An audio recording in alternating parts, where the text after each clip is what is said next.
Hi guys, and welcome back to a new week. It is now coming up into game week 6.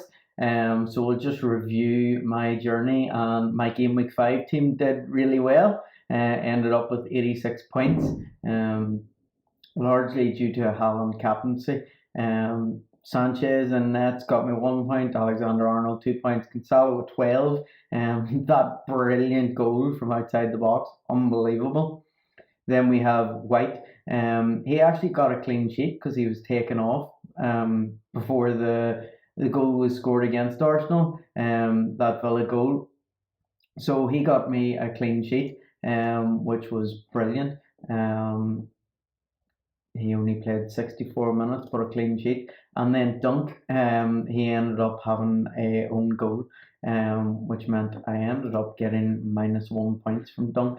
And then Grove, 2 points, nothing really happened. Martinelli, 10 points, good haul from him. Salah, 10 points again, good haul from him, although sort of a weird one. I mean, his last kind of assist was just kind of off his shoulder. It wasn't really anything special, but I suppose you have to be there and you have to make the things happen. Diaz ended up getting 2 points, didn't really do anything. Haaland with huge haul and 34 points, hat trick within like half a football. Unbelievable. Two hat tricks in a row. And then Jesus with 6 points.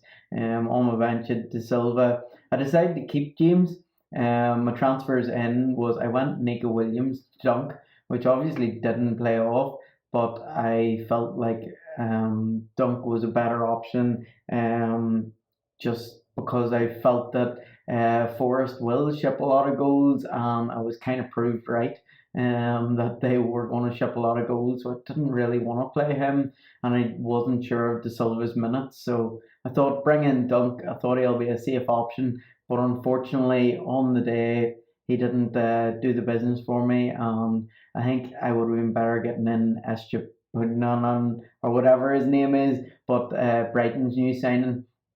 So just looking at moving forward, and there's been a lot of talk about midfielders this week. So I'll just have a talk about it because a lot of people have been asking me, "Oh, what should I do?" I had Rodrigo, but he's out. Obviously, so there is quite a few options. If you have lots of money, you have Raheem Sterling. If we look at Chelsea's fixtures, now Chelsea's fixtures to me are absolutely brilliant. I mean, they have West Ham, Fulham, then Liverpool. Obviously, this is a very difficult fixture, but I mean, after that, they have a run of fixtures right up to game week 18, which could actually make Sterling a set and forget if he continues the form that he's in. I mean, right now he scored 15 points against Leicester, 8 points against Southampton, and then he also got 5 points against Tottenham. I mean, if he continues in that sort of vein of form, Sterling could be a great asset. And when he got points back in the day when he was consistently playing, he did produce big hauls. 234, 229 back in 18-19 and 17-18. So Sterling is definitely a player who can produce fantasy points. And playing in this Chelsea side, I think he'll get more game time than what he ever did at Man City with Pep Roulette and the fact that there's so many good quality players. So I think Sterling is actually a real option this year. But obviously he's a lot of money and he doesn't really fit into a lot of people's sides.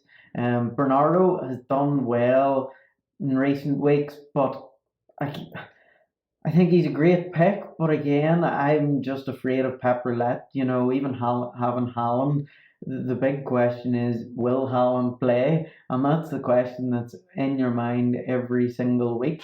I would love if Haaland just played every week and I could just set him as captain and that would be it. But will he play? I'm not 100% sure. But he's been brilliant the past three game weeks. Newcastle, Crystal Palace, and Nottingham Forest. He has had 13, 9, and 6 points. So, I mean, you couldn't ask for more than that from a 6.9 midfielder. Then you have Zaha. who has been absolutely excellent. He had that 12-point haul against Villa. Um, but fixtures coming up for Zaha, they're a little bit tricky. So Newcastle, who have been decent this year, you then have Man United. I don't know how many I expect them to score. Brighton is a good defence in my view, and then you've Chelsea, and then the fixtures just aren't really all that pleasant. But you get to game week 10, and I think you have a run of Leeds, Leicester, Wolves, Everton, Southampton, West Ham, Forest, Fulham, Bournemouth, Tottenham. So right up to that game week 8, from game week 10, Zaha could be an absolute weapon if he keeps producing like he has been. Like if he gets 4 goals in 5 games, I think these are easier fixtures than what he has had. So I mean, that's 8 games. Could he get 8 goals there? I don't know. It might be possible on current form. I mean, he actually only played 4 games because he didn't play in that City game. So he has 4 goals in 4 games right now. So that's pretty unbelievable. Other options are Harrison. I think Harrison's a great option. You have Leeds fixtures, which we all know are good because we've all been talking to them. Right up to game week 10, I think it's pretty good fixtures. The main difficult one is United in there, but obviously I'm biased as a United fan, so I'm always going to say that's a difficult fixture, regardless of how badly United is playing. And then other options are McAllister and Grove, obviously, as well, who I think is a good option. I think McAllister is on penalties, so that's huge for someone at 5.5 million. And they've 3 good fixtures before the Liverpool and Tottenham. But that would kind of bring you up to where a lot of people are talking of wildcarding in around game week 8 and game week 9. And another person who people haven't really talked about, who I think is a brilliant short-term punt, and if you're looking for a differential, um, to me, you have Trossard or Ward-Prowse. But Ward-Prowse, you know, Mr. Consistent, he will always play 90 minutes nearly, and he will score you a goal every, 5 or 6 games from a free kick or a set or something. Um, and just looking at these fixtures, I mean, could he be a good short term punt? Wolves, Brentford, Villa, Everton, brilliant fixtures, and then they've one tough fixture, and then they're back on a run of West Ham, Bournemouth, Arsenal, Palace, Newcastle. Not the worst, but I mean, these fixtures are obviously more difficult than what these are. But again, if you are looking to game wild card in game week 8, game week 9, Ward-Prowse could be a brilliant differential and short term punt, and definitely something different. So yeah, those are kind of the thoughts I had. You also have Trossard, who does tend to every year produce a big haul at some point. And with the Brighton fixtures being good for the next 3, I mean, he could be someone to look at. You look, he started to hit a wee bit of form. You've 8, 6, and then he obviously played 90 in the last game, but he'll get a point for a clean sheet bonus the odd game, and he'll get the odd assist and the odd goal. So I mean, he's had a lot of touches in around the opposition box, and he's someone who does score the odd goal here and there. And then I mean, you obviously have Madison, but just with Leicester's racing form not being so great, he's obviously someone who a lot of people haven't thought of, but they do have good fixtures. Leicester now have Brighton, Villa, Tottenham, Forest, Bournemouth, Crystal Palace, Leeds, Wolves, who, I mean, in previous years, we kind of would have been foaming at the mouth at that, been trying to bring in Leicester players, but just because of Leicester's downturn in form, we haven't really been looking at those guys. So that's really my midfielder overview. Obviously you have Diaz there as well, who I think is a good pick. You've Everton and Wolves in the next 2 game weeks, and then Liverpool's fixtures start to turn and become more difficult. And obviously Martinelli and Grove, who I've already mentioned. So yeah, those are options there. The other option that you do have is, if you want, you can take the money out of the midfield, and I think trying to get Mitrovic in could be a great play. I mean, he's up to 6.8 million, but obviously the next two fixtures are difficult. But from game week 8 on, he's brilliant. So if you've already played your wild card and you want someone who's going to get you pretty much 90 minutes every game, that's what Mitrovic has done. And he has scored goals against difficult teams. He scored two against Liverpool. He scored one against Arsenal. He is on penalties, so he will get you goals. And he scored 34 points from his first 5 fixtures, which includes Liverpool and Arsenal. So he's definitely someone that can get you good points, even in tough fixtures. So there's also the possibility of moving your money to Mitrovic and going to someone like a 4.5 or 4.6. You have Pereira, although I don't really fancy Fulham's next couple of fixtures, or you have De Silva. Unfortunately, De Silva isn't quite getting the minutes, but he is playing every game, so as a bench option, he's not awful. But Pereira seems to be the standout sort of bench option midfielder in around that 4.5, 4.6 range. So yeah, that's just my thoughts based on the midfielders, which is a lot of the talk. And then the other thing is James going to play? I heard that he was in training on Wednesday, so I'm hoping that James will be starting this weekend against West Ham. So where does that leave my team? I'm not really sure if I'm going to make any changes as of yet. But right now, I'll probably play with what I have.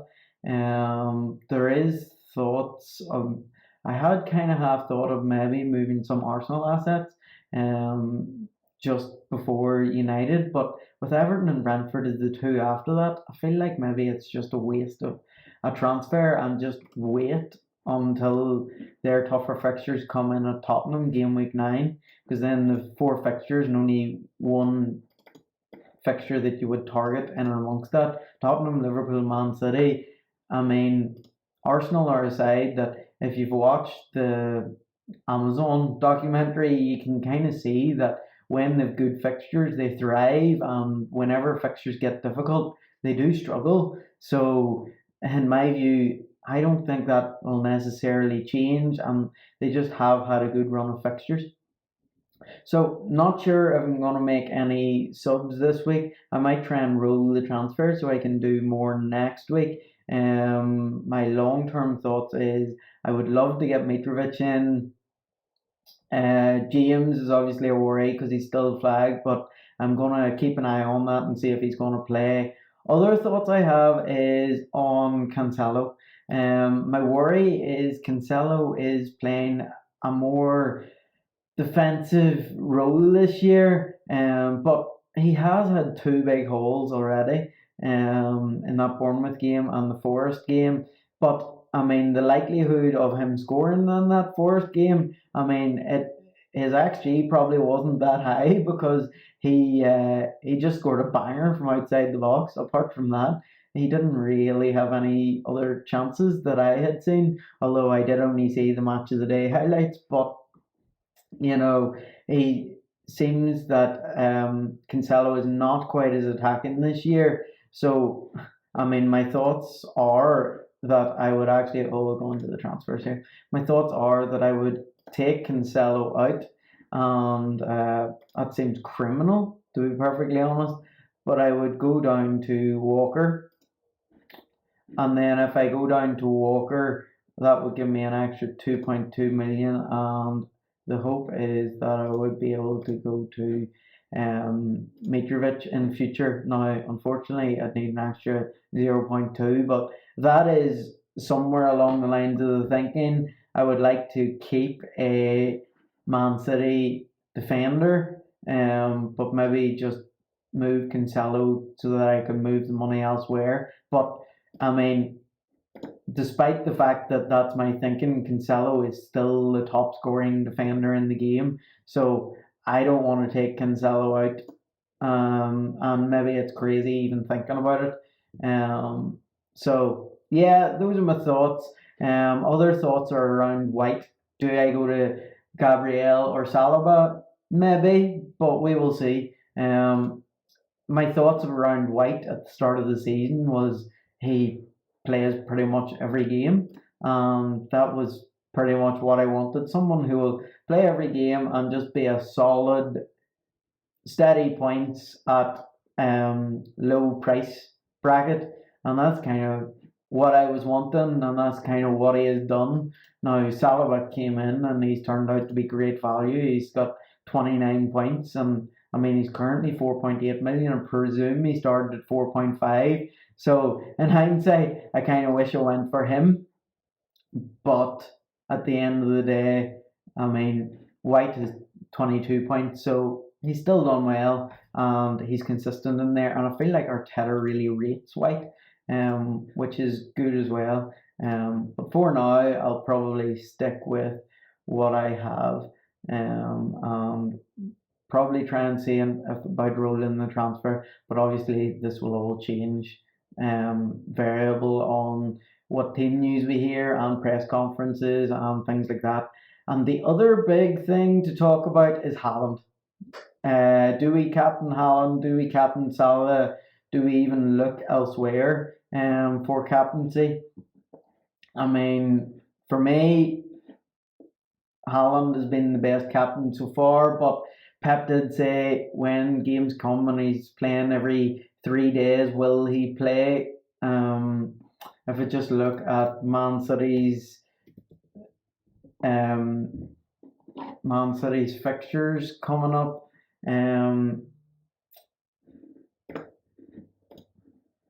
they have Villa, Tottenham. I'm just gonna check.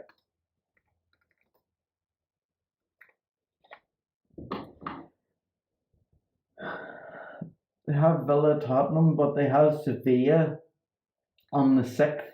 So they have a game on the 3rd, and then they have a game on the 6th, which isn't in there, but that's Sevilla in the Champions League.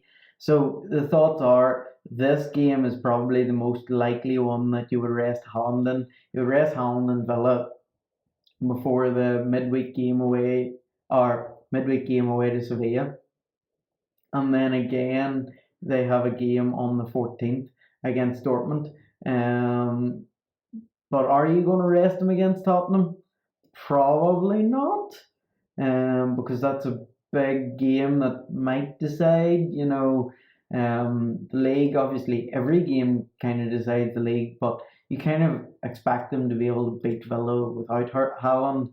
Whereas Tottenham, I mean, you want your best players in the pitch for the big games, and I suppose Tottenham is a game that you know they can produce a victory against Man City if Son and Kane and all those guys turn up on the day. So they'll probably want to put out the strongest side for this, despite having a game on the 6th and the 14th.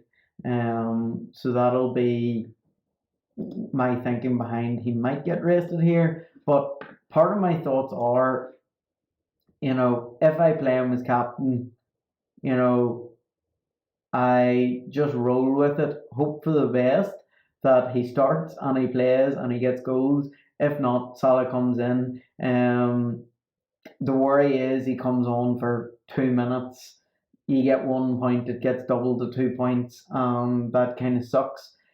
But the other thing is that he's in such good form that it might just be good for Pep to keep him consistently playing. And Pep might be thinking that as well. So who knows? We can never guess Pep. So it'll be a case of making a judgment call close to the time.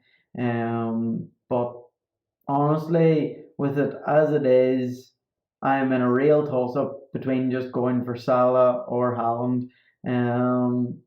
But you know, it's going to be one of those two. Right now, I'm not going to commit to who it's going to be until I hear more. But yeah, that's me for this week. Hope you've enjoyed the Game Week 6 roundup. I hope your team's going well. Right now, I am doing brilliantly. My overall rank is 3,824, which is the highest I think I've ever been. So yeah, that is brilliant. Hopefully that continues.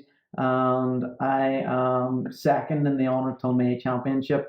I mean, I love Smiv and I think his content's great. So that's one that I'll be watching.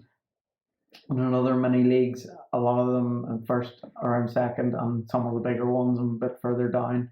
But I'm top 60 in Northern Ireland, which is pretty cool. And yeah, that is me. Hopefully get another good week this week, and hopefully I can continue to climb. But I mean, I think at this point, if I can hang on and just stay roughly where I am, I will be ecstatic with those sort of numbers. So that is the video for this week. If you haven't already, I do have a league which I created for this um, for this YouTube campaign. No one else has joined, so if you'd like to join that, I will be so appreciative. And I'll leave the post for that.